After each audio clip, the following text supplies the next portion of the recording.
এই ফ্রান্সকে আটকাবে কে? আমার মনে হয় এই ফ্রান্সকে আটকাতে গেলে ঘানার ওই তান্ত্রিক নানাকে লাগবে। সে জাদু টাদু করে বানটান মারবে, তারপরেই এই ফ্রান্সে আটকানো যাবে। না হলে আপনি কাকে থামাবেন? আপনি কি ক্লিয়ান এমবাপ্পেকে থামাবেন? তাহলে উসমান ডেম্বেলে হ্যাটট্রিক করে দিবে। আপনি উসমান ডেম্বেলেকে আটকাবেন, তাহলে মাইকেল অলিজে মিডমাঠ থেকে এসে গোল দিয়ে দিবে। আপনি এই তিনজনকে আটকাবেন, তাহলে বারকোলা আছে, ডিজাইরের দুই আছে, তারা এসে গোল দিয়ে দিবে। আটকাবেনটা কাকে আপনি? এই সাপ্লাই লাইন আসলে আটকানোর মতো সাপ্লাই লাইন না। দেখেন, প্রতিপক্ষর কোনো কোচ যদি মনে করে যে উসমান ডেম্বেলে ইনজুর্ড হয়ে গেছে, মাঠ থেকে চলে যাচ্ছে, আমি বেঁচে গেলাম, আসলে আপনি বড় ভুল করবেন। কারণ কি, ওইখানে নামবে রায়ান চেরকি, মাইকেল অলিজে উপরে এসে খেলবে, তাতেও আর এক বড় বিপদ। সুইডেনের সাথে ম্যাচে তারা 23টা শট নিয়েছে, যার মধ্যে 13টাই ছিল ওয়ান টার্গেট। গোল দিয়েছে যদিও 3টা, বাকিগুলো তো ঠেকানো লাগছে।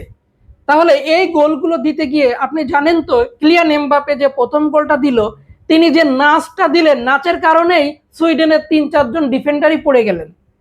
তারপরে ব্র্যাডলি বারকোলা যে গোলটা দিলেন, এইটাকে আসলে মানে কি বোঝাপড়া।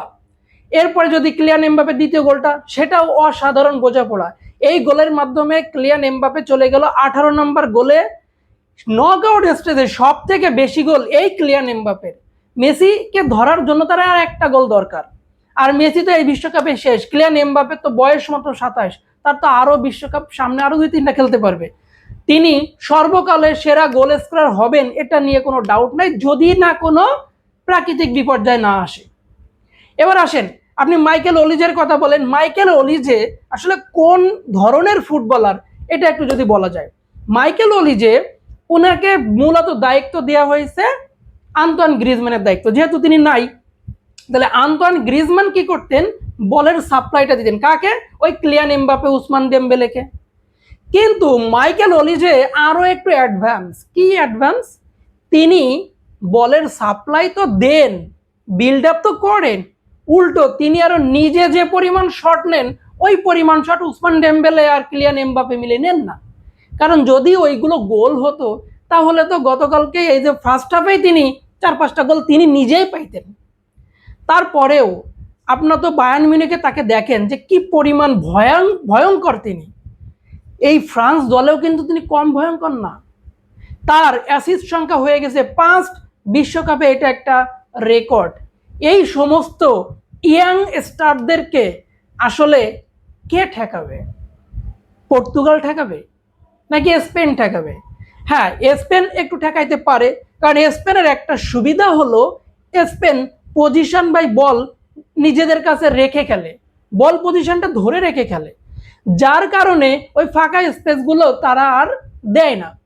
হ্যাঁ, ওখানে একটু ব্যাটেল হতে পারে মিড মাঠের সঙ্গে, তাদের মিড মাঠটা একটু আগায় আছে। কিন্তু পর্তুগাল তো এই ফ্রান্সকে আটকাইতে পারবে না।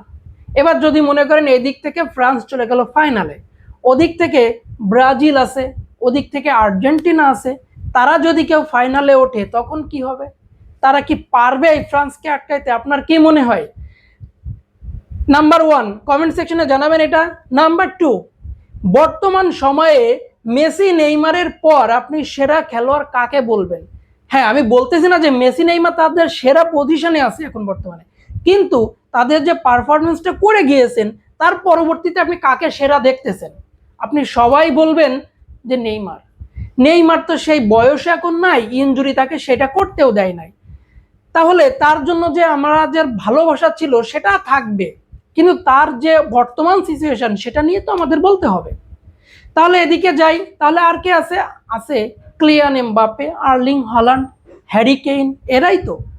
তো এদের মধ্যে সেরা তো অবশ্যই ক্লিয়ান এমবাপে। ক্লিয়ান এমবাপের খেলা দেখলেই আপনি বুঝবেন যে বিশ্বকাপ আসলেই তিনি একটা মনস্টার হয়ে যান। দেখবেন যে তিনি আগে যেমন দ্রুত গতির ছিলেন, এখন গতি তো আসেনি, উল্টো তিনি আরো মিড মাঠে নেমে এসে বল সাপ্লাইয়ের কাজটাও করেন। তার মানে এই এমবাপে আরো পরিণত, এই এমবাপে আরো দৃঢ় সংকল্পিত যে তিনি আরো অনেক দূর আগিয়ে যেতে চান। তার মানে এই এমবাপেকে এখন থেকে আর থামানো যাবে না। হয়তো তার ক্লাব পারফরমেন্স সেই রকম ভালো, বাট তিনি ট্রফি জিততে পারেন নাই। লাইক আজ এই যে লা লিগা 2 বছর খেললেন, জিততে পারলো না। চ্যাম্পিয়ন লিগ জিততে পারলো না, এগুলো হয়তোবা আসবে। হয়তোবা তিনি রোনালদো মেসির পরের অবস্থানটা নিজের করে নেবেন। ভালো থাকবেন সবাই।